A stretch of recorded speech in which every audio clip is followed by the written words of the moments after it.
धर्म नहीं प्रभु। You are no religion, O Lord. आपने पूरी मानव जाति से एक ऐसा बेशकीमती प्रेम किया You love the entire mankind with such a precious love कि आप मांस और लहू को पहनकर हमारे लिए आ गए। that you put on flesh and blood for our sake. आपने हमारे लिए उस महान बलिदान को दिया। You gave that great sacrifice for us. प्रभु हम आपकी स्तुति करते हैं। Lord, we worship you. क्या ही धन्य है वे लोग जिनकी आंखें इस सत्य के लिए खुल गई प्रभु कि तू कोई धर्म नहीं। How blessed are the people whose eyes are open to the truth that you are no religion. तेरा वचन कहता है स्वर्ग के नीचे और पृथ्वी के ऊपर और कोई नाम नहीं दिया गया जिसके द्वारा मानव जाति उद्धार पा सके। Your word says under the heavens and on the earth there is no other name by which mankind can be saved. प्रभु ये केवल तेरी कृपा है कि हम तुझे जान सके। Lord, it is only by your mercy that we could know you. हम करोड़ों बार प्रभु तेरे चरणों में तुझे धन्यवाद करते हैं, तेरी स्तुति करते हैं प्रभु। We worship you at your feet 1,000,000,000 times, O Lord. What a great privilege. कितना महान What a सौभाग्य, great honor कितना बड़ा आदर that we belong to you. कि हम आपके हैं।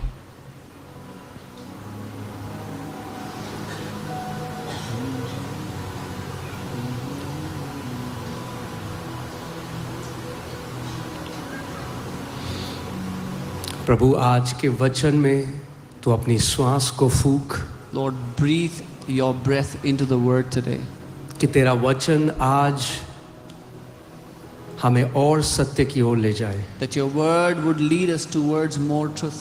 हर एक रीति रिवाज के बंधन से हमें निकाल दे प्रभु। Set us free from every ritual and every her tradition. एक धर्म कर्म के बंधन से हमें निकाल दे प्रभु। Deliver us from every religious bondage, O Lord. हमारी आंखों को खोल Open our eyes कि हम तुझे वैसे देख सकें जैसा तू है। that we would see you the way you are.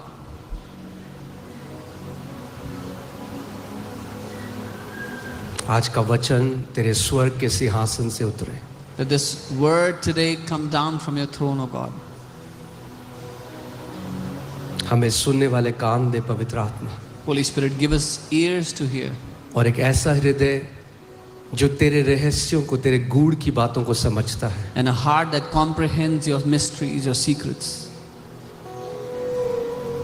हम तेरी स्तुति करते हैं, तेरी प्रशंसा करते हैं। We praise you, we सारा glorify you. आदर, सारी महिमा प्रभु तुझे मिले। All honor and glory belongs to Prabhu you. यीशु के नाम में In और कलीसिया Jesus' ने name, and कहा the church said, Amen, hallelujah. I just want to Amen. welcome you. Thank you so much. मैं आप सभी का स्वागत करता हूँ, बहुत बहुत धन्यवाद।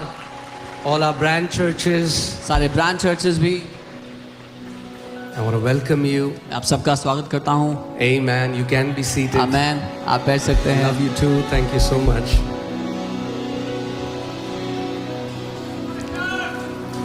Okay. Amen. We love you. Thank you so much. आज जो वचन हम सीखने वाले हैं वो प्रभु भोज के बारे में है। The word we are about to learn today is about the Holy Communion.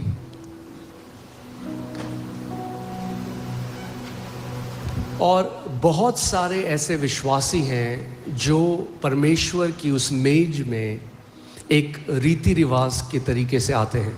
And there are many believers that come to this table of the Lord as a ritual or a tradition.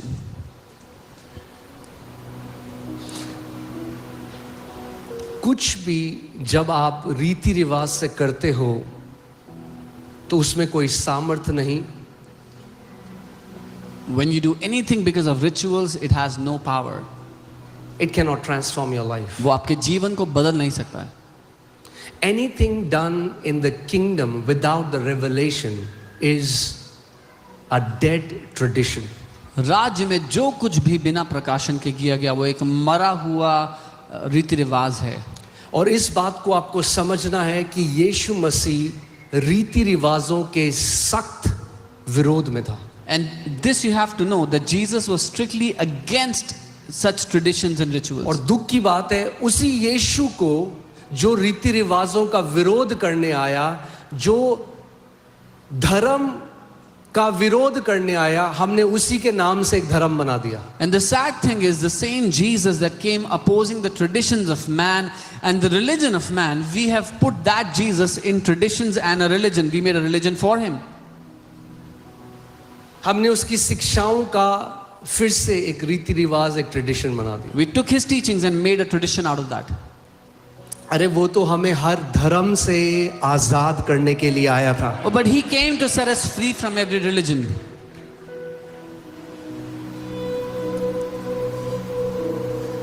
Amen. Amen.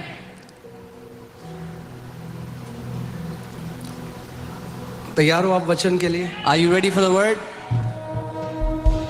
Okay. जब मैं परमेश्वर के वचन में मनन कर रहा था, जब मैं स्टडी कर रहा था इसमें, When I was तो meditating on God's word, मुझे लगा प्रभु एक संडे में तो ये इम्पॉसिबल है. I felt इवन टू ले the foundation. it is impossible कि हम नींव भी रख पाएं एक संडे में. ये इतना डीप है मगर उतना पावरफुल है. It is so deep but yet so powerful.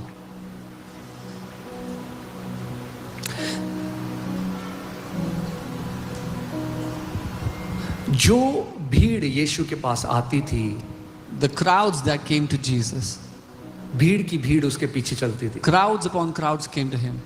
They followed him. मगर मेजॉरिटी, ज्यादातर जो वो भीड़ थी, वो यीशु के पास अपनी पर्सनल नीड के लिए आती थी. But the majority of the crowd came to him for their personal needs. और वो गलत नहीं है. And that is not wrong.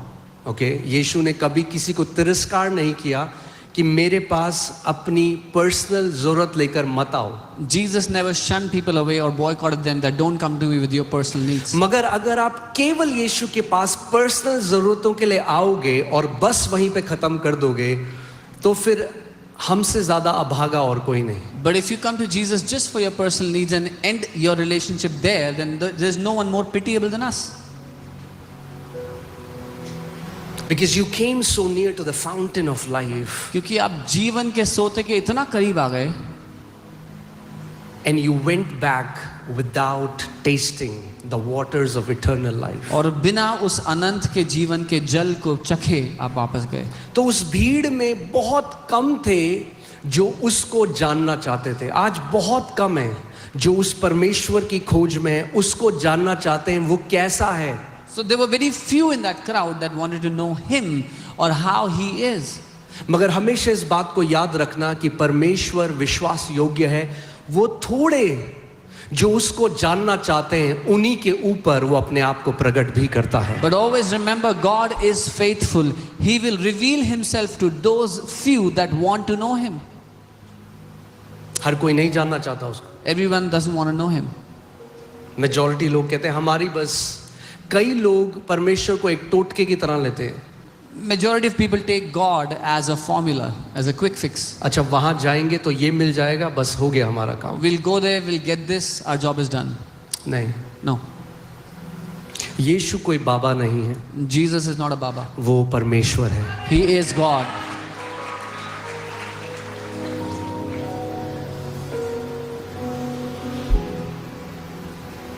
उसका वचन कहता है तू मुझे खोजेगा और तू मुझे पा लेगा जब तू अपने संपूर्ण हृदय से मुझे खोजेगा. His word says you will seek me and you will find me when you will seek me with all of your heart. तो ऐसे ही वचन का प्रकाशन भी उन्हीं के ऊपर परमेश्वर उंडेलता है जो सच में उसको जानना चाहते हैं, उसमें बढ़ना चाहते हैं. वरना भीड़ है, वो भीड़ को वो देगा जिसको रोटी चाहिए वो रोटी उसने बढ़ा के दे दी, जिसको चंगाई चाहिए थी उसने चंगाई दे दी. वो सब करेगा मगर उन थोड़ों को वो इंतजार करता है कि वो कौन थोड़े हैं जो मुझे जानना चाहते हैं. He will only reveal himself upon those who really want to know him. Otherwise, those that came in the crowd who wanted bread, he gave them bread. Those who wanted healing, he gave them healing. But those few, those little that want to know him, he will reveal himself to them. Amen. Amen. मैं फिर से आपसे कह रहा हूं कि आप मुझे मिसअंडरस्टैंड ना करें. I'm saying this again so you don't misunderstand. कई बारी जब लोग रिलीजियस हो जाते हैं, लीगलिस्टिक हो जाते हैं, तो वो कहते हैं ये गलत है परमेश्वर के पास चंगाई। नहीं, गलत नहीं है, वो आपका पिता है। आप उसके पास नहीं जाओगे तो किसके पास जाओगे? Sometimes people become too religious about this. No, you should not go to God for healing. If you don't go to God for healing, where else will you go? He's your father. मगर वहीं नहीं रुके रहना है। But don't just stay there. The goal is not just to get healed, the goal is to know him. उद्देश्य केवल चंगा होना नहीं है, उद्देश्य है उसको जान लेना। The goal is not just to get a blessing, the goal is to know that he is my reward, he is my true blessing. उद्देश्य केवल एक आशीष पाना नहीं, लेकिन उद्देश्य असल में ये जान लेना है कि वो मेरा उत्तम भाग, वो मेरा धन है। मेरा बैंक बैलेंस नहीं, Not मेरी my bank गाड़ी balance, नहीं, not मेरा my car, घर नहीं, not my मेरा house. यीशु मेरा सच्चा धन है, My जो Jesus, मुझसे कोई नहीं छीन सकता। my Jesus is my true treasure and no one can take him away from me. वरना दुनिया का सबसे अमीर आदमी भी होगा, जब अपनी मृत्यु शैया में होगा तो 1 रुपए यहां से वहां नहीं ले जा सकता, मगर जो यीशु में है और अगर आप उसको जानते हो, आप सबसे धनी लोग हो, क्योंकि ऐसा धन आपके पास है जो यहां से वहां तक भी आपके साथ रहेगा हमेशा। Even the richest man on the earth cannot carry a penny beyond this point from their deathbed, but you are the richest people because your eternal treasure, Jesus, is with you on both sides. Amen. Amen. So it is like parenting. तो वो parenting के जैसा है। माता पिता, जब बच्चा घर में पैदा होता है, When a child is हम born, उसको खाना देते हैं, we give them food, उसके कपड़े धोते हैं, Wash his clothes, टॉयज लाते हैं। give them toys. मगर माता पिता साथ में बच्चों को ट्रेनिंग में डालते हैं, स्कूल में डालते हैं। But along with that, parents put the kids into a training, into schooling. माता पिता होना का मतलब ये नहीं केवल जो हमारा बच्चा मांगता है उसकी सारी ख्वाहिश को हम पूरा करेंगे, फुल स्टॉप। तो वो माता पिता होने का के भाग में एक बहुत इंपॉर्टेंट भाग है, मगर पूरी पेरेंटिंग वो नहीं है। To be a parent doesn't only mean we'll fulfill all the needs of our child. It is a portion of our parenting, but not all of it. फिर हम चाहते हैं हमारा बच्चा बढ़े, Then we want our kids to grow. Healthy हो। They become healthy. ऐसा नहीं अगर वो आपसे टॉफी लॉलीपॉप मांगे तो आप हर समय टॉफी लॉलीपॉप दोगे। It's not No. like you will give them toffee and lollipop all Because the see time. this.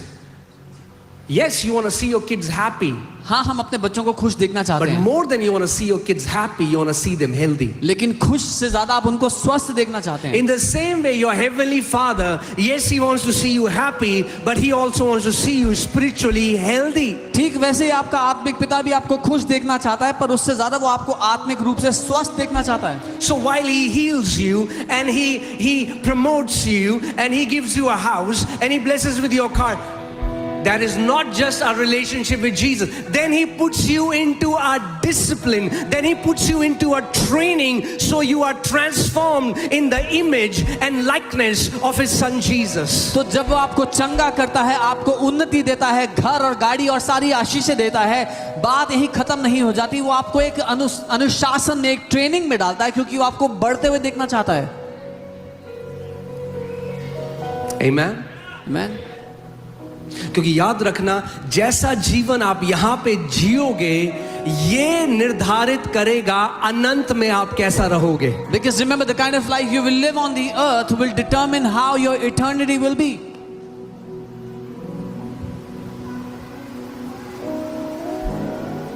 यीशु ने कहा उस भोजन के लिए मेहनत मत करो जो नाश हो जाता है। Jesus said, do not labor for the bread that perishes. If all your life's goal is this life, which is for a moment, the Bible says. अगर आपके जीवन का पूरा उद्देश्य इस जिंदगी से है जो क्षण भर की है, बाइबल कहती है। वचन कहता है हमारा जीवन उस घास की तरह है जो आज सुंदर है, हरी है, उस पे ओस की बूंदे हैं, बहुत सुंदर लगती है। 2 दिन बाद आप आके देखोगे तो अरे तो सूख गई। The Bible says our life is like that grass which is green today, has dew drops on it, and 2 days later it's dried up. So if you don't have the eternal perspective in your mind, You will use this relationship with Jesus just for earthly things. अगर आपके भीतर वो अनंत का दृष्टिकोण, वो अनंत का नजरिया नहीं है, तो आप यीशु के साथ रिश्ते को इस्तेमाल करोगे सिर्फ इस जीवन की चीजों को पाने के लिए. And you will not desire growth. You will not desire maturity. और आप चाहत नहीं रखोगे बढ़ने की, सयाना होने की, परिपक्व होने की. अभी मैंने वचन शुरू नहीं किया है. I have not मैं started. आपको बस I just want to lay a foundation so that you understand. मैं बस एक नींव रख रहा हूं ताकि आप समझ पाओ. Okay? हमें आत्मिक बुद्धिमान होना है. We have to be spiritually wise. Okay? There are people who are wise with their money. लोग The way they spend their money, they are called wise because they know how to invest their money. लोग अपने पैसे में बुद्धिमान होते हैं क्योंकि उनको पता है कि कैसे निवेश करना है.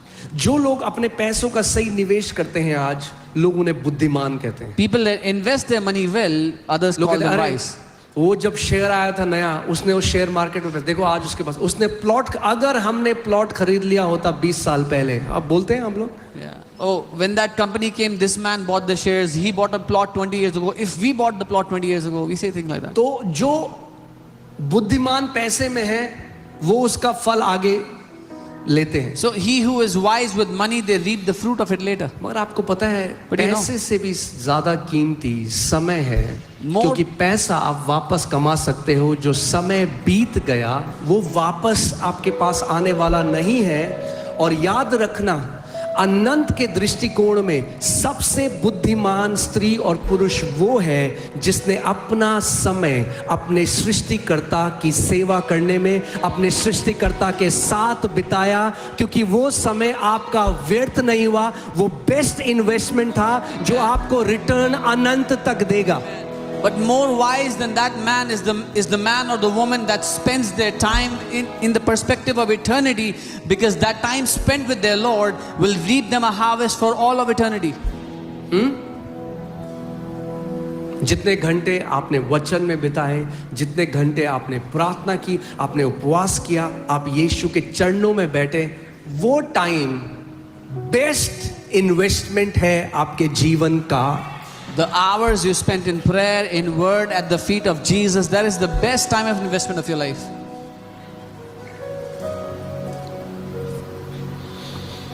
उसकी पुस्तक में लिख दिया गया है. It has been written in his book. And nobody और कोई भी can take that investment away from you. वो निवेश आपसे दूर नहीं कर सकता है. And you will reap the harvest, और उसका प्रतिफल the आप पाओगे, returns उसका जो फायदा है for eternity. अनंत के लिए. सो आप जो संडे को लोग आज क्रिकेट मैच खेल रहे हैं, छुट्टियों में हैं, मैं ये नहीं कह रहा छुट्टी मत जाओ, परिवार के साथ जाओ, बट आप संडे को कुछ भी कर सकते थे. You could be doing- आपने वो छोड़कर आपने कहा नहीं, मैं परमेश्वर के भवन में जाऊंगा और उसके वचन को सुनूंगा. ये जो आपने इन्वेस्टमेंट किया है, ये कोई आपसे ले नहीं सकता.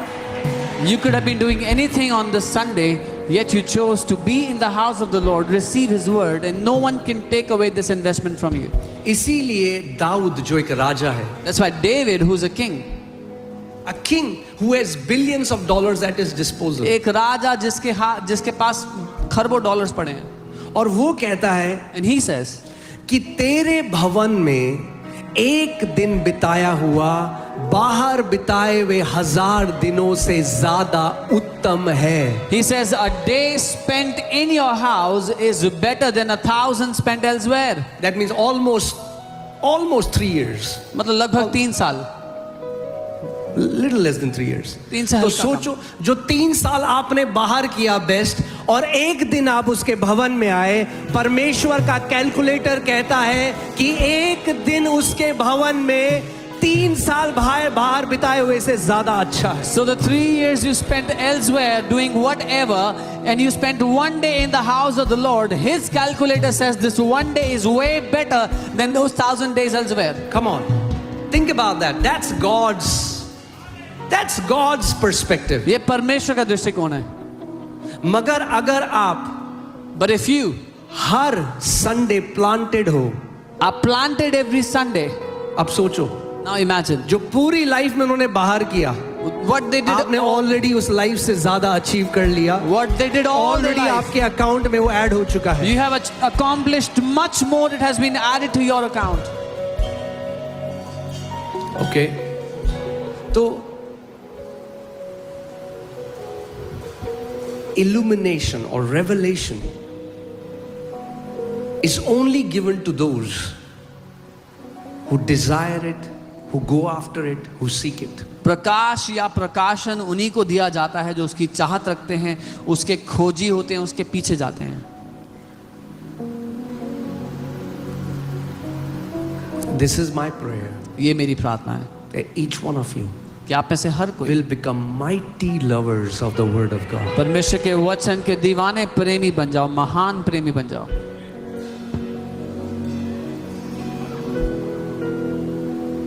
मैंने बहुत सारी बुक्स पढ़ी पहले, I read many books at first. मगर जब परमेश्वर के पवित्र शास्त्र को पढ़ा, When I read His holy word,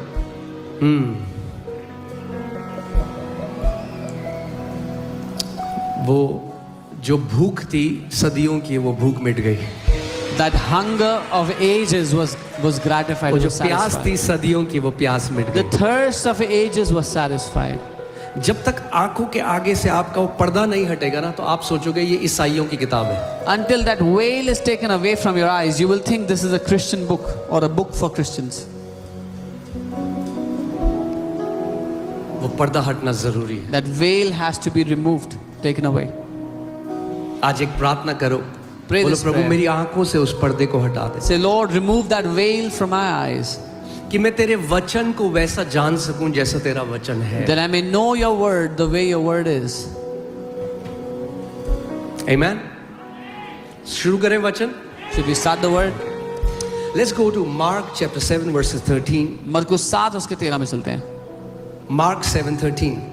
Now Jesus is saying this, प्रभु यीशु मसीह ये कह रहा है to these Pharisees, to these Jews, ये फरीसियों से यीशु मसीह कह रहे हैं जो बहुत ही रीति रिवाज को मानते हैं, उसमें बंधे हुए हैं, हर एक चीज रीति रिवाज के हिसाब से करते हैं. These people who are very bound by traditions and rituals, they do everything according to their traditions. पत्ता इधर से उधर नहीं हिल सकता. A leaf cannot जैसा move from here. है रीति रिवाज वैसा ही होना चाहिए. It should be exactly as their tradition has told And them. look what does Jesus say? He says, you make the word of God of none effect or no effect through your traditions. और यीशु उनसे कह रहे हैं कि अपनी परंपराओं से तुम परमेश्वर के वचन को टाल देते हो या निकम्मा कर देते हो, वो काम नहीं करता फिर. हाँ, वचन को तुम क्या करते हो? इंग्लिश बाइबल से निकम्मा कर देते हो. मेक नन अफेक्ट, यानी जब आप परंपराओं को वचन के साथ मिलाओगे तो परंपरा वचन को क्या कर देंगी? निकम्मा कर देंगी. That means, here this, what that means is the word will not work in your life because of the traditions. वचन आपकी जिंदगी में काम नहीं कर पाएगा उन रीति रिवाजों, उन ट्रेडिशंस के कारण. Because you will keep your traditions above the word. क्योंकि आप अपनी परंपराओं को ऊंचा स्थान दोगे वचन से. एक सर्वे किया गया A survey was done कलीसियाओं में. among churches. पता चला कि बहुत सारी चीजें जो ईसाई लोग करते हैं, 75% परंपराएं हैं, वचन तो केवल 25% है. So they found out that what all things that Christians do, 75% of that is just traditions. Only 25% is word. और यीशु ने कहा तुम ये नहीं समझते कि इन परंपराओं की वजह से तुम वचन को निकम्मा कर देते हो. वचन तुम्हारे जीवन में प्रभाव नहीं ला पाता. वचन तुम्हारे जीवन में वो प्रतिफल नहीं ला पाता जो परमेश्वर लाना चाहता है, क्योंकि तुम अपनी परंपराओं को मेरे वचन से ऊपर रखते हो. And Jesus said, by doing this, you make the word of God of no effect because you elevate your traditions above the word of God. अगर यीशु मसीह ये कह रहे हैं, If Jesus is saying इसका this, मतलब ध्यान से सुनना, that means hey जो carefully. कुछ भी उन्होंने कहा हमें करने के लिए वो परंपराएं Come on. परंपराएं नहीं है. Whatever he said that we should do is not tradition. वो अपने वचन के विरोध में नहीं जाएगा। He will not go against his own word. वो परंपराओं के विरोध में वो जाकर हमें नई परंपराएं नहीं देगा। He will not go against traditions to give us new traditions. He said the traditions are handed over from fathers. बाप ने बेटे को सिखाया, बेटे ने उसके बेटे को सिखाया. No, but hear this. Tradition is a religious teaching which is handed down from generation. परंपराएं वो धार्मिक शिक्षाएं हैं जो पीढ़ियों से आगे बढ़ाई गई हैं. बेटा हम ऐसा ही करते हैं, क्यों करते हैं वो पता नहीं है मुझे. Oh, this is how we do it. Why? मेरे पिता I ने don't मुझे know. यही सिखाया था, तू भी ये कर. That's what my मुंह father बंद taught me. कर और वही कर. That's what my father taught me. Shut your mouth and do exactly that. That's religion. ये धर्म है. Revelation is प्रकाशन ये है when you know why you do what you do. जब आपको पता है जो आप करते हो वो आप क्यों कर रहे हो. मैं आपको एक कहानी सुनाता हूँ जल्दी से. वचन काफी बड़ा है I'll tell you a story. मगर दरवाजे बंद हैं, तो कहीं आप जाने वाले हो नहीं. The word is big and the doors are shut. So और you're not जब going मार्वल out. की पिक्चर 3.5 घंटे की हो सकती है तो चर्च क्यों नहीं हो सकता. And if a Marvel movie can be 3.5 hours, why not church? Amen. So जब आप दिन निकाल के आए हो When you have taken out your day and come here, तो वचन चखने को नहीं देंगे, आपको भर पेट खाने को मिलेगा. we will not give you to taste the word. We will feed you a stomach full of the word of God. Amen. So एक बार एक स्त्री थी और उसने चिकन को लिया. Once upon a time, there was a woman Chicken बना रही थी अपने who घर took के लिए. chicken. She was preparing chicken. तो उसने साइड से काटा She cut it from the sides और उसके बाद उसको माइक्रोवेव के अंदर डाल दिया. and she put it in the oven. तो उसकी बेटी वहां पे थी. Her daughter was उसने there. कहा मम्मी आपने ये साइड से क्यों काटा. She said, "Mommy, why did you cut it from the sides?" उसने कहा पता नहीं बेटा, She said, "I don't know. जब मैंने अपनी माँ से सीखा When I learned from my तो mother, वो भी साइड से काट के डालती थी. she also used to cut it from the sides." तो उसने कहा दादी से पूछते हैं, दादी क्यों करती थी She ऐसे. said, "I'll ask the grandmom." आपने पूछा नहीं कभी. Did you not ask तो her? नहीं मैंने तो नहीं No, पूछा. I did not. ठीक है. Okay. दादी को कॉल किया, So call grandmother. सॉरी नानी को. Nani. नानी को कॉल किया Call the grandmother. तो बोला नानी Said, मम्मी ने "Grandmom." आज चिकन बनाया, उसके साइड से काटा. Said, "Mom made chicken today." She mummy cut ने the बताया sides. आप भी ऐसा करते थे, तो आप क्यों काटते थे साइड से. And she said, "You also do the same. Why do you do that?" उसने कहा बेटा मैं इसलिए करती थी कि जो हमारा माइक्रोवेव है वो बहुत छोटा था, तो उसमें पूरा चिकन नहीं जाता था. She said, "I used to do it because our microwave was small. The entire chicken did not fit into it.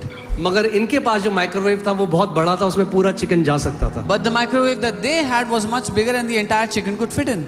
But that's what traditions do. पर परंपराएं यही करती हैं. Traditions make you a blind follower.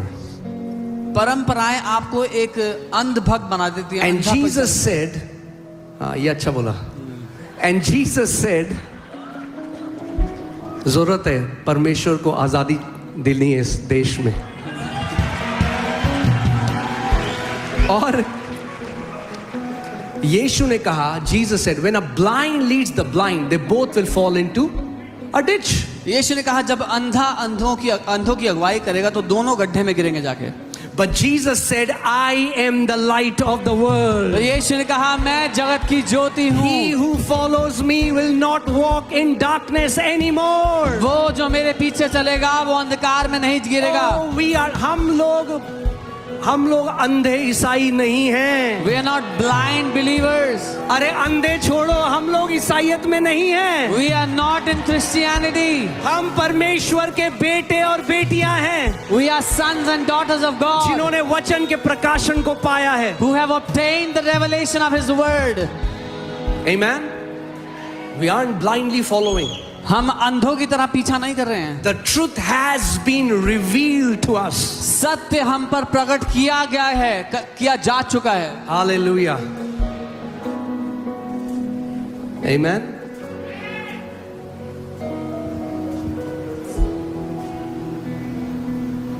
इसीलिए मैं कहता हूं, That's why I say, अब ना किसी की गाली से, ना हथियारों से, ना तलवारों से ये रंग उतरने वाला नहीं है जो यीशु का रंग चढ़ चुका है। By no threatenings, no weapons, this what we have received, this revelation is not going to go away. अरे एक बात बताओ मुझे, और मैं सारे लोगों से बोल रहा हूँ जो देख रहे हैं, Tell me one thing, I'm asking all the people that are watching as well.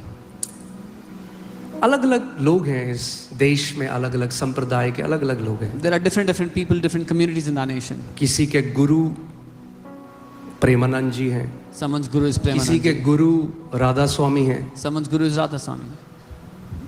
और वो कहते हैं कि गुरु ने हमें बुलाया, गुरु ने हमें प्रकट किया अपने आप को। And they said the guru called us, the guru showed तो himself to अगर us. आपके पास गुरु चुनने का हक है, तो मुझे भी एक गुरु ने प्रकट किया, उसका नाम प्रभु यीशु मसीह है। वो मेरा सनातन का गुरु है और मेरे पास पूरा हक है अपने गुरु को मानने का। If you have the right to choose your guru, my guru called me, revealed himself to me. His name is Jesus, the ancient one, अगर and I आप have the गुरु right को to follow मान him. सकते हो तो हम लोग भी अपने सच्चे गुरु को मान सकते हैं। If you can follow a guru, we can also believe in our true guru. Amen. Hallelujah. चलिए वचन में, मैं कभी कभी बह जाता हूँ भावनाओं में, वापस आ जाते हैं। Okay, alright. सो फाउंडेशन हमारी क्या है कि हम जो भी करते हैं हम रीति रिवाजों से नहीं करते, हम प्रकाशन के द्वारा करते हैं। Our foundation is we don't do things by tradition, but we do it because of revelation. Revelation means something that was hidden but is now revealed. प्रकाशन मतलब एक ऐसी बात जो छुपी हुई थी लेकिन अब प्रकट है, अब सामने आ चुकी है।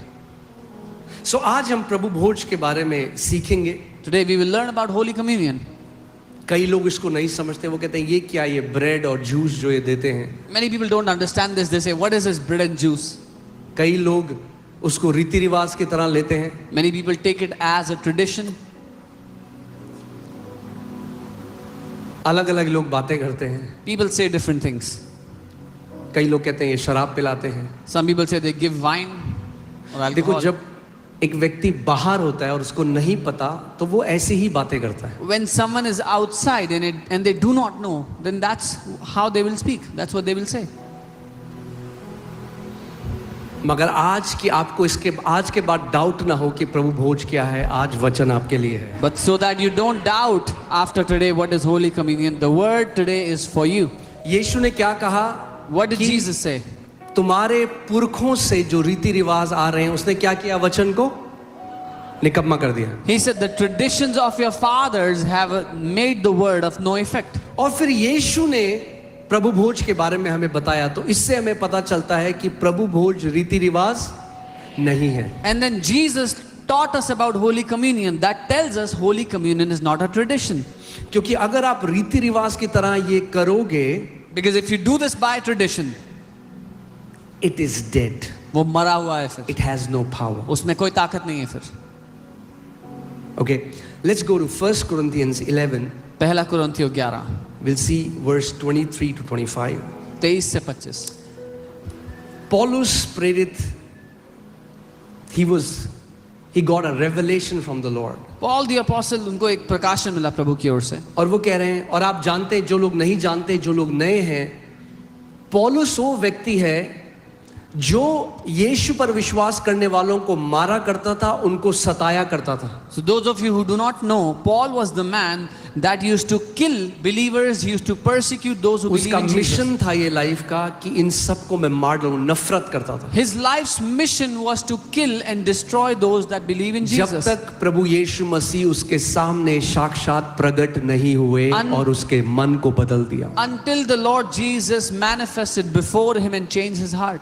और यीशु का सबसे बड़ा दुश्मन उसका सबसे बड़ा प्रेमी बन गया। And the greatest enemy of Jesus became the greatest lover of Jesus. और 2/3 नया नियम परमेश्वर ने अपने दास पौलुस के द्वारा लिखवाया। And 2/3 of the New Testament, God brought it through his servant Paul. Now look at what Paul says. See what? For I received from the Lord which I also delivered to you. क्योंकि ये बात मुझे प्रभु से पहुंची और मैंने तुम्हें भी पहुंचा दी। So hear this. सुनिए, Today will be like a college, okay? आज कॉलेज जैसा है, बाइबल कॉलेज। जो वीजा वाले हैं वो सो सकते हैं अभी, All the people who want visa, they can sleep. और जो वचन में बढ़ना चाहते हैं But those who want to grow in the word, आपके लिए है, this is for you. Okay? So Paulus को ये बात किससे पहुंची? किससे पहुंची? Come on, talk to me. परमेश्वर से। Who brought It's this a to Paul? direct revelation from the Lord. ये प्रभु की ओर से सीधा उसको प्रकाशन दिया गया। That means he didn't hear it from a man. उसने इंसान से नहीं सुना, It's not a tradition. कोई रीति रिवाज परंपरा He नहीं। got this revelation from the resurrected Savior. ये प्रकाशन उसको पुनरुत्थानित प्रभु से मिला है। Okay? So let this be the foundation and then we'll build on this. ये नींव होगी, फिर इस पे हम बढ़ेंगे आगे। Okay. That the Lord Jesus, on the same night in which he was betrayed, took bread. कि प्रभु यीशु ने जिस रात वो पकड़वाया गया, रोटी ली। What did Jesus do? क्या किया यीशु ने? He took bread. उसने रोटी ली।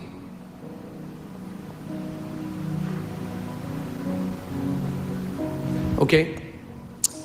And when he had given thanks or blessed it, और जब उसने धन्यवाद दिया, यानी कि आशीष दिया उस रोटी को, he broke it. उसे तोड़ा।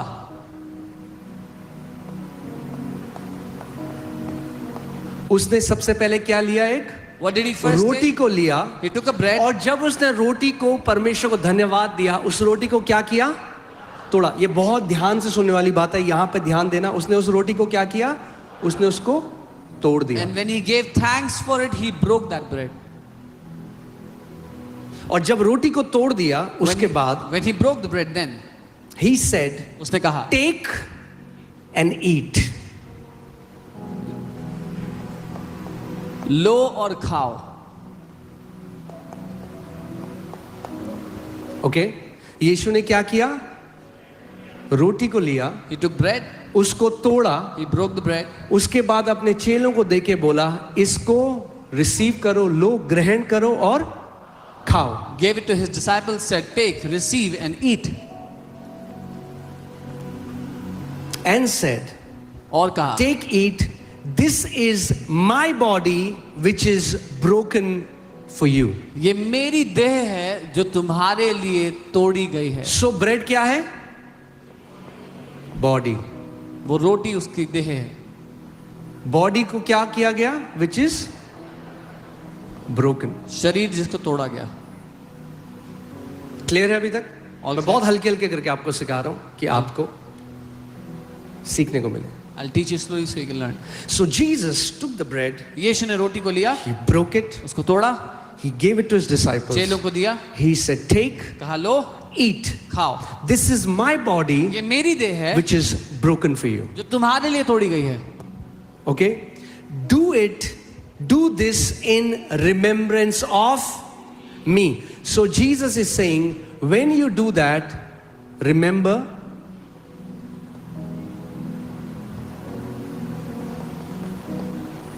और उसने कहा, ये लो, इसे खाओ और ऐसा करते हुए मुझे याद किया करो। So यीशु मसीह चाहता है Jesus wants कि हम लोग एक चीज को कभी भूले ना या उसको लगातार स्मरण करें। क्या चीज स्मरण करें? कि उसकी देह हमारे लिए तोड़ी गई। फिर से बोलो, उसकी देह his body हमारे लिए for us तोड़ी गई। was broken. ओके, क्लियर है?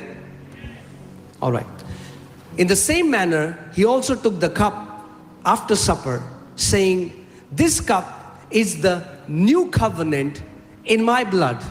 ठीक वैसे ही उसने एक कटोरा लिया और कहा, ये कटोरा मेरे लहू में नई वाचा है। New covenant in my blood. ये मेरे लहू में नई वाचा है। Do this as often as you drink it in remembrance of. जब कभी, अंग्रेजी में लिखा, जितना हो सके उतना किया करो, मुझे स्मरण करते हुए पिया करो। ओके, क्लियर है? अब वो पौलुस आगे बता रहा है कि कुरिन्थियों की जो कलीसिया थी वहां पे कुछ नहीं, बहुत सारे लोग बीमार होकर मरने लगे. Now, Paul is telling us that in the church of Corinth, not few, but many people started to get sick and die. So in verse 30, let's see. 30वीं आयत. He says, for this reason, इस कारण many are weak and sick among you, and many sleep. तुम में बहुत से निर्बल और रोगी हैं और बहुत से तो सो भी गए. Many, बहुत से, थोड़े नहीं, not few, many. बहुत से. बहुत सारे लोग क्या थे उसमें? Yeah. So, for this reason, इस कारण से, वो क्या कारण है? what is the reason? Let's come to verse 29. 29. For he who eats and drinks in an unworthy manner eats and drinks judgment to himself, not discerning the Lord's body. जो कोई खाता और पीता है एक अयोग्य रीति से, जो बिना अपना न्याय के अपने को परखे हुए, वो परमेश्वर की देह को ना पहचाने हुए. सो पौलुस कह रहा है एक गलत तरीका है, तुम एक अनवर्दी तरीके से परमेश्वर की देह को खा रहे हो, इसलिए बहुत से तुम में से कमजोर हैं, बहुत से रोगी हैं और बहुत से समय से पहले मर गए. So Paul is saying there is a wrong way to receive the bread and the blood of the Lord, and that is why many of you who are taking it unworthily are dying before their time or are sick. आज का जो प्रकाशन है, ध्यान से सुनना. Hear the revelation today. When you get it, जब समझोगे, uncertain death shall be removed from your dwellings in Jesus' name. असामयिक या अकस्मात मृत्यु आपकी जिंदगी से हटा दी जाएगी हमेशा के लिए यीशु के नाम में.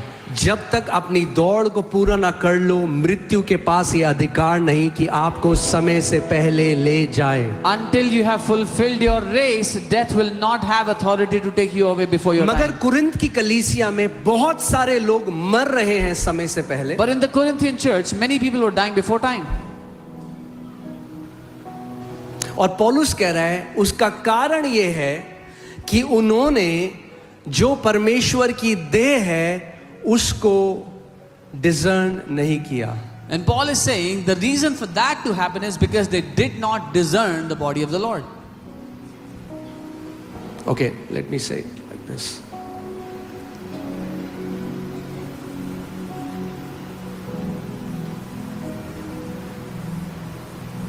ठीक है, सो आपको क्लियर हो. सो जब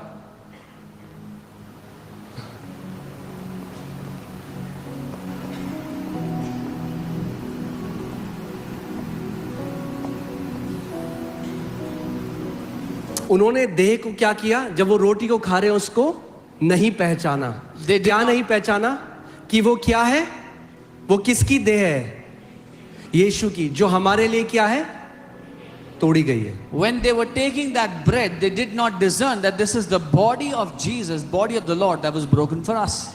यानी जब आप इस बात को नहीं पहचानते कि यीशु का शरीर हमारे लिए तोड़ा गया था, तो बीमारियां और मृत्यु हमारे ऊपर प्रभुता करती है. अब इसको उल्टा कर लेते हैं. मगर अगर आप ये पहचान लो कि उसकी देह हमारे लिए तोड़ी गई, तो बीमारी का और मृत्यु का आपके ऊपर कोई अधिकार नहीं है. So that means when you don't recognize that his body was broken for us, death and sickness rules over us. But reverse this, and now when you discern his body was broken for you, death and sickness cannot rule over you. ठीक है, clear है? आराम से चलेंगे, मुझे कोई जल्दी नहीं, मैंने आपको बताया था. जब तक देखिए, एक टीचर का काम यह है, जब तक बच्चों को समझ में नहीं आया बार बार समझाओ. A teacher's job is to teach the kids until they understand. Unworthy में आज लोगों ने क्या किया, अरे इसने बपतिस्मा नहीं लिया, इसने ये नहीं किया. क्या ये कह रहा है पौलुस वहां पे? अगर आपने बपतिस्मा भी लिया मगर आप नहीं पहचानते कि यीशु की देह ने आपको तोड़ी गई और तब भी आप कम्युनियन लेते हैं, तो आप भी अनवर्दी मैनर से ले रहे हो. So today people attach baptism and all this to this. Oh, this is they're taking unworthily. But if you don't discern the Lord's body, even if you have taken baptism, you still take it unworthily. It's not whether you have taken baptism or not. It's your ability to discern that the bread represents the broken body of Jesus, which was broken for you. वो बपतिस्मा लेना या ना लेना की बात नहीं है, पर कि ये पहचानने की बात है कि ये जो रोटी है ये मसीह की देह है जो आपके लिए तोड़ी गई है। Why were they dying before their time? वो क्यों समय से पहले मर रहे थे? Why is so much of the church sick today? क्यों आज इतनी कलीसिया बीमार है? Because we have made communion about a ritual. क्योंकि हमने रीति रिवाज बना दिया प्रभु भोज को। यीशु ने कहा, जो कुरिन्थ के लोग थे, पहले मैं कुरिन्थ में आता हूं, जो कुरिन्थ की कलीसिया के लोग थे, जब वो मिल रहे थे वो यीशु को याद नहीं कर रहे थे। The people of Corinth, when they were meeting, they were not remembering Jesus. मैं आपको दिखाता हूं, पहला कुरिन्थियों 11:20 में जाओ। 11:20, 1 Corinthians 11. देखो क्या हो रहा था। See what was happening. पहला कुरिन्थियों 11:20 क्या लिखा है इसमें? अतः जब तुम जो एक जगह में इकट्ठा होते हो तो यह प्रभु भोज खाने के लिए नहीं होते। Therefore, when you come together in one place, it is not to eat the Lord's Supper. आप जानते हैं क्या हो रहा था इस कॉन्टेक्स्ट में, और मैंने जैसे आपको बताया, आराम से मैं आपको समय लगाकर सिखाऊंगा, मगर उस समय में क्या हो रहा था, जो अमीर लोग हैं, जो कलीसिया में अमीर लोग थे, वो अपना खाना लाते थे। अमीर अमीर एक साइड बैठ जाते थे, बढ़िया खाना खाते थे अपना, और गरीब जो लोग थे वो बैठकर इंतजार करते थे। और वो अब यीशु की देह के बारे में नहीं, वो अब एक ऐसा प्लेटफॉर्म बन गया था जिसमें दिखाएं कि हम कितने अमीर हैं, अपना बढ़िया बढ़िया पकवान लाएंगे, हम अलग खाएंगे, और जो गरीब है वो बिल्कुल अलग हो जाएगा। और देह को उन्होंने यीशु की ना पहचाना।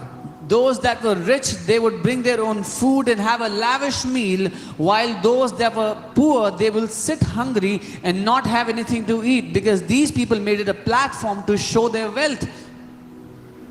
Okay, so इसमें एक चीज बहुत जरूरी आपको जानना कि यीशु ने कहा, जब तुम साथ मिलकर आते हो और रोटी तोड़ते हो तो ये याद रखो कि ये क्या है। Remember. So he said, when you come together and you break bread, मुझे याद करो, remember me. और ये जो यीशु मसीह कर रहा है, अब मैं आज आपको एक बात बताऊंगा। आपने देखा है कई मसीह जो हैं उनका मुंह लटका हुआ है। You've seen many believers there, they have a sad countenance. They are sad. But I want to tell you from the word पर मैं आपको वचन से that दिखाना the चाहता day Jesus was crucified, हूं, जिस दिन यीशु क्रूस पर चला, your life is supposed to be a festival. आपकी जिंदगी एक महोत्सव होनी चाहिए। I'm not saying that. मैं नहीं कह रहा हूं, The Bible says that. Bible कहती है।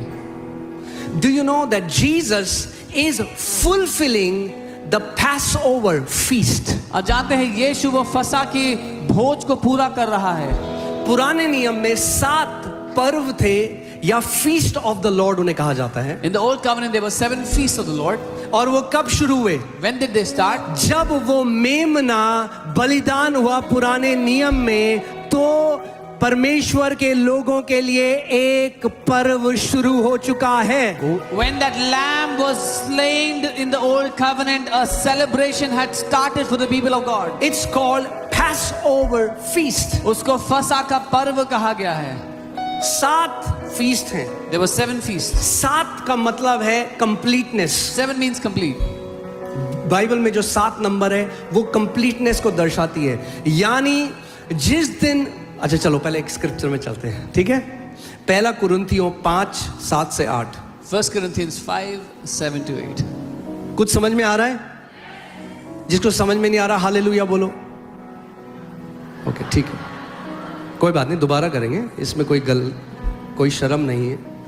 हम सब सीख रहे हैं, हम में से कोई सिद्ध नहीं है, None is perfect. केवल यीशु मसीह सिद्ध है। Only Jesus और is हम perfect. सब सीख रहे हैं, Rest all of us are और learning. बहुत कुछ सीखना है And अभी। there's much to learn. Amen. Amen.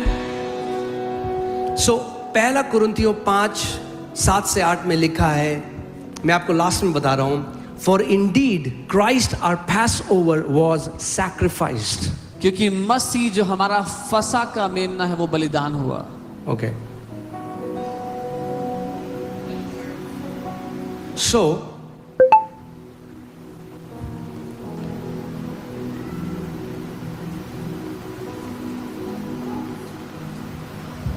Passover जो लोग जानते हैं, जो लोग नहीं जानते, जब परमेश्वर ने अपने लोगों को जो उसकी प्रजा थी, जो इज़राइल के लोग थे, जब परमेश्वर ने उनको इजिप्ट की बंधुआई से निकाला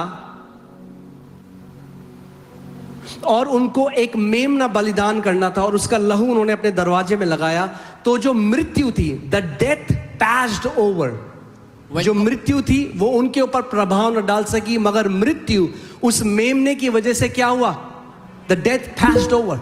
When God had to deliver his people from the captivity of Egypt, the people took a lamb and they slain the lamb and put its blood on the doorposts, and when the death came, it passed over, it could not enter their house. Okay और यहां पे क्या लिखा है? For indeed Christ our passover. पुराना नियम Bible कहती है परछाई था, नया नियम में असलियत है, रियलिटी है. तो जो पुराने नियम का जो वो मेमना था पास ओवर का एक्सोडस में, वो क्या था? वो एक परछाई थी, मगर रियलिटी कौन है? यीशु. तो बाइबल कह रही है पर यीशु का, for Indeed Christ our Passover was sacrificed for us. So that lamb in the book of Exodus was a shadow and Jesus is that lamb for us. And it says वो फसा, जो मसीह हमारे लिए वो फसा है. ठीक है, अभी मुझे लग रहा है थोड़ा मुश्किल हो रहा है समझना. थोड़ा मैं आपको वचन में से लेके जाऊंगा. ओके, थोड़ा डीप होगा, ज्यादा नहीं, हल्के हल्के करके हम फाउंडेशन लेकर. We'll go a bit deeper and lay the foundation. सो जिस दिन परमेश्वर ने अपने लोगों को उस मृत्यु से छुड़ाया, प्रभु ने कहा एक त्योहार तुमको मनाना है, जो है फसह का त्योहार, यानी जिस दिन मृत्यु हार गई, मृत्यु तुम्हें नहीं छू पाई, तुम्हारा वो फसह का तुम्हें पर्व को मनाना है. The day God delivered his people, he told them to celebrate this feast, this festival, when death could not touch his people. They overcame death. But for us, हमारे लिए Christ our Passover was, come on church, Christ our Passover was crucified. मसीह हमारा फसा जो था वो क्रूस पर चढ़ा गया. जिस दिन आपको ये प्रकाशन आ गया, The day you had this revelation, कि जब यीशु क्रूस में गया, that when Jesus went to the cross, death passed over from me. मृत्यु मेरे ऊपर से हट गई. I said the day you know that the crucifixion of Jesus मैंने कहा जिस दिन आप जान गए यीशु का क्रूस पर was the चढ़ना, day death passed over me. यीशु का क्रूस पर चढ़ना वो दिन था जब So मृत्यु that आपसे हट गई. festival has started in my life. तो त्योहार मेरी जिंदगी में शुरू हो चुका है. Oh, every day I celebrate Passover. हर दिन मैं फसा को मनाता हूँ. Every day I remind myself, death, where is your victory? Where is your sting? Because my Passover, Christ was crucified on my her behalf. दिन मैं अपने आप को याद दिलाता हूँ कि ये मेरा पर्व है. मैं कहता हूँ मृत्यु तेरा डंक कहाँ, तेरी ताकत कहाँ गई, क्योंकि यीशु मेरा मेमना है फसा का. Okay? Now, इसके बाद उनको प्रभु ने कहा कि 7 दिन, कितने दिन? मैंने 7 आपको बताया क्या नंबर है कंप्लीटनेस का. 7 दिन. फिर उसके बाद उनको एक और फेस्टिवल मनाना था, जिनको बोला जाता है अनलेवेंड ब्रेड का पर्व. So 7 days later they had to celebrate the next festival, which is the festival of unleavened bread, अख़मीरी रोटी.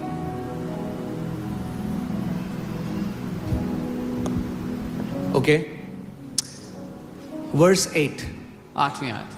Therefore, let us keep the feast. इसलिए आओ हम उत्सव में आनंद मनाएं. Tell your neighbor, let us keep the feast. अपने पड़ोसी को कहो आओ हम उत्सव में आनंद मनाएं. ओ, अगर ईसाइयों का मुंह थोड़ा सही हो जाए तो लोग यीशु को जान ले. If the faces of believers are improved, full of smile, people will know Christ. Believers नहीं, ईसाइयों का. Let us keep the feast. हम उस पर्व को मनाएं. क्योंकि हमारा यीशु फसह का मेमना है. अब हमारे जीवन में एक सेलिब्रेशन स्टार्ट हो चुका है. Because our Jesus is our Passover, a celebration has started. क्या in our लिखा है lives. हिंदी बाइबल में? I love the way Hindi Bible से. इसलिए आओ हम उत्सव में आनंद मनाएं. So let us celebrate with joy. Hallelujah. उत्सव किस दिन शुरू हुआ? When did the feast जिस start? दिन आपको ये प्रकाशन आ गया कि वो फसा का मेमना मेरा यीशु मसीह है. The day you have this revelation, Jesus is my Passover lamb. A festival has started. एक उत्सव शुरू हो चुका है. अपने पड़ोसी को बोलो, let us keep the feast. हम उत्सव को मनाएं. आपने देखा है जब फेस्टिवल आता है तो लोग क्या करते हैं, घर में पेंट कराते हैं, मिठाई लाते हैं, खुश हो जाते हैं. In festivals, people are happy. They But the get people sweets. of Revelation, लेकिन जो प्रकाशित के लोग हैं, every day is a feast for them. उनके लिए हर दिन एक उत्सव Every है. day is a feast for them. हर दिन एक उत्सव है उनके लिए. Hallelujah. Because Jesus wants you to always remember that his body was broken for you. क्योंकि यीशु चाहते हैं कि आप हमेशा याद रखो कि उसका शरीर तोड़ा गया आपके लिए. क्यों उसका शरीर तोड़ा गया आपके लिए? Why was his body broken for you? उसका शरीर आपके लिए तोड़ा गया कि आपका शरीर ना तोड़ा जाए. His body was broken for you so that your body would not be broken. He wants you to live in continual awareness. वो चाहता है आप निरंतर इस चेतना में जियो. Okay? So, therefore, let us keep the feast not with old leaven. आओ हम उत्सव में आनंद मनाएं, ना तो पुराने खमीर से. अब परमेश्वर ने इनको बोला 7 दिन तुम्हें अखमीरी रोटी खानी है, या वो रोटी जिसमें खमीर ना हो. Now God said for 7 days you have to eat unleavened bread that doesn't have leaven. खमीर दर्शाती है शिक्षाओं को. Leaven shows teachings. यीशु ने कहा beware of the leaven of Pharisees, the teaching, the doctrine of Pharisees. यीशु ने कहा फरीसियों की खमीर से, उनकी शिक्षाओं से बचकर रहो. खमीर दर्शाती है पाप को. Leaven shows sin. तो अब जो हमारा